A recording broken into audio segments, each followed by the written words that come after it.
நாமல் ராஜபக்சவை ஜனாதிபதியாக்குறதுக்கான பொதுக்கூட்டம் நுகைகொட கூட்டம் நடத்தப்படுறதுக்கு இன்னும் ஒரு நாள் இருக்கு.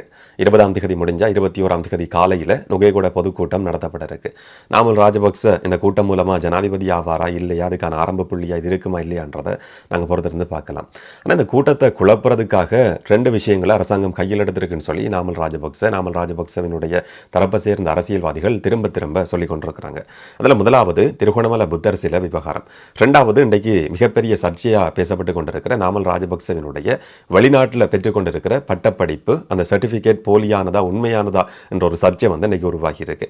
இந்த 2 விஷயங்களையும் அரசாங்கம் கையில் எடுத்திருக்கிறது நுகைகொட 21ஆம் தேதி கூட்டத்தை குழப்புறதுக்காக சொல்லி ராஜபக்ச தரப்பு சொல்லிக் கொண்டிருக்கிறாங்க.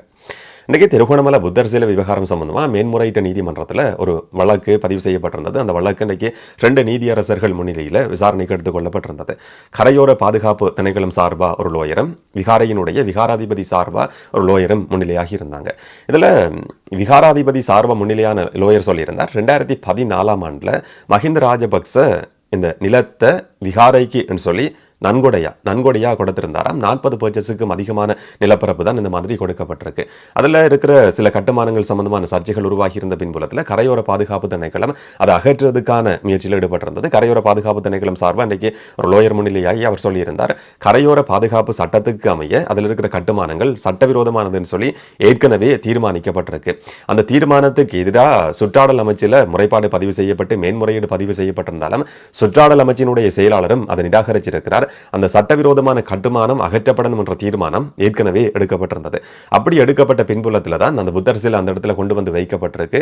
இது சட்டத்துக்கு புறம்பான ஒரு செயற்பாடு, கட்டுமானம் செய்யப்பட்டிருக்கிறது சட்டத்துக்கு புறம்பான செயற்பாடுன்னு சொல்லி இன்னைக்கு வழக்கு விசாரணை நடத்தப்பட்ட சந்தர்ப்பத்திலையும் சுட்டி காட்டப்பட்டிருந்தது.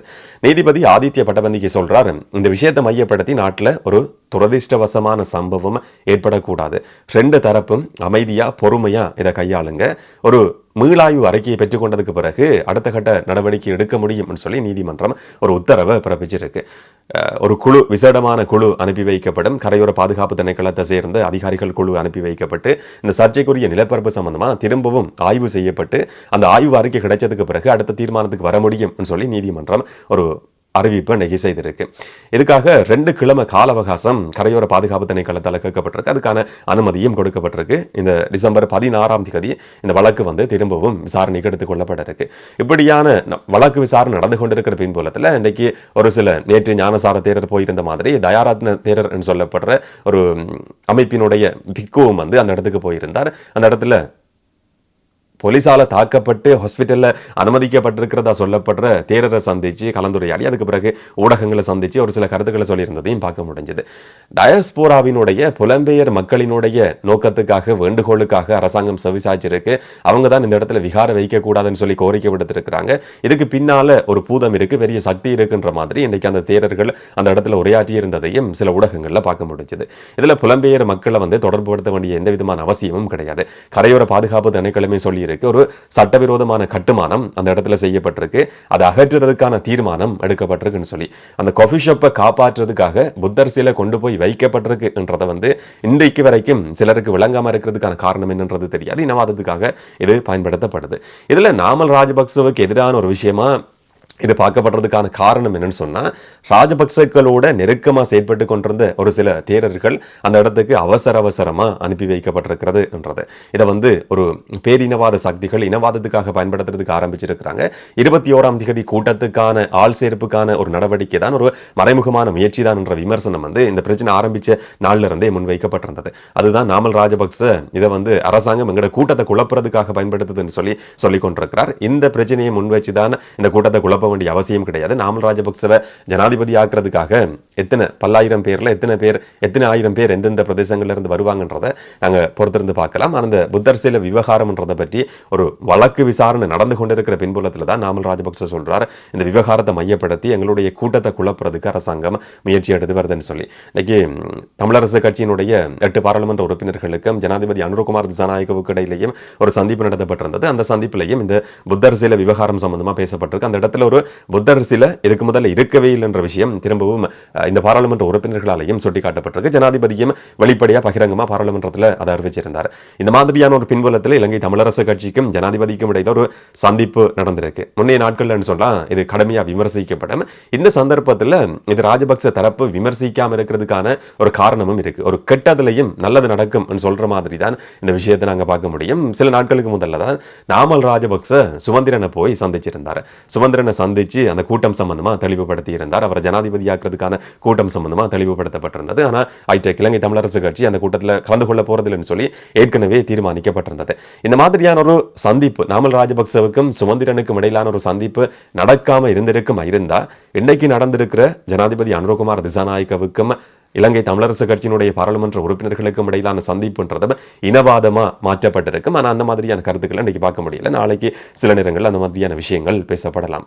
நாமல் ராஜபக்சவினுடைய வெளிநாட்டில் பெற்றுக்கொண்டிருக்கிற டிகிரி சம்பந்தமா பட்டப்படிப்பு சம்பந்தமா அந்த சர்டிபிகேட் சம்பந்தமான ஒரு சர்ச்சை இன்னைக்கு உருவாகி இருந்தது. இதையும் அரசாங்கம் தங்களுக்கு எதிராக பயன்படுத்துது, இந்த கூட்டத்துக்கு எதிராக பயன்படுத்துதுன்னு சொல்லி நாமல் ராஜபக்ச சுட்டி காட்டியிருக்கிறார். இதில் சொல்லப்பட்டிருக்கிற விஷயம் என்ன சொன்னா எளிமையா எல்லாருக்கும் விளங்குற மாதிரி சொல்றதா இருந்தா இலங்கையினுடைய சட்டக்கல்லூரிக்கு நுழைவு விண்ணப்ப படிவத்தை பூர்த்தி செய்யற சந்தர்ப்பத்தில் என்ட்ரன்ஸ் எக்ஸாம் நாங்கள் எழுத வேண்டி இருக்கும். படிக்கிறதுக்கு போறோம்னு சொன்னா என்ட்ரன்ஸ் எக்ஸாம் எழுதாம ஒரு நபரை சேர்த்துக் கொள்றதா இருந்தா ஒரு விதிவிலக்கு இருக்கு.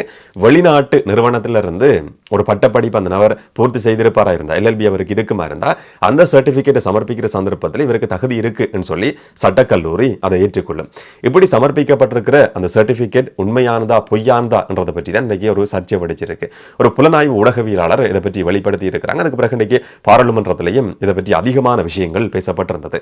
அதுல சொல்லப்பட்டிருக்கிற விஷயம் சொன்னா Namal Rajapaksa city university London சொல்லப்படுற ஒரு கல்லூரியில பட்டப்படிப்பை பூர்த்தி செய்திருக்கிறார். அந்த சர்டிபிகேட் தான் நுழைவுக்கான விண்ணப்பத்தை பூர்த்தி செய்யற சந்தர்ப்பத்தில் சமர்ப்பிக்கப்பட்டிருக்கு. என்ட்ரன்ஸ் எக்ஸாம் எழுதாம இந்த சர்டிபிகேட் நாமல் ராஜபக்ச பயன்படுத்தி இருக்கிறார் என்றது. இந்த பட்டப்படிப்பு 2009ஆம் ஆண்டு செப்டம்பர் 15 அந்த காலகட்டத்தில் இருந்த துணைவேந்தருடைய அந்த கல்லூரியினுடைய துணைவேந்தரால கையொப்பமிடப்பட்டு வெளியிடப்பட்டிருக்கு 2009 செப்டம்பர் 15.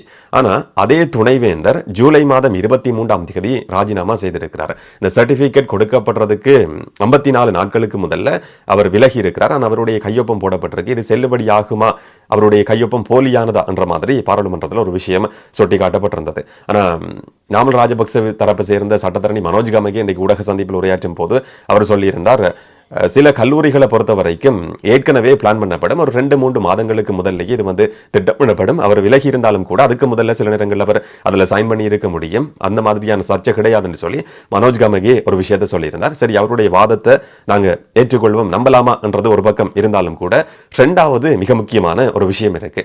இலங்கையினுடைய சட்டக்கல்லூரியை பொறுத்த வரைக்கும் சட்டக்கல்லூரியால அங்கீகரிக்கப்பட்ட நிறுவனங்களினுடைய சர்டிபிகேட் மட்டும்தான் ஏற்றுக்கொள்ளப்படும்.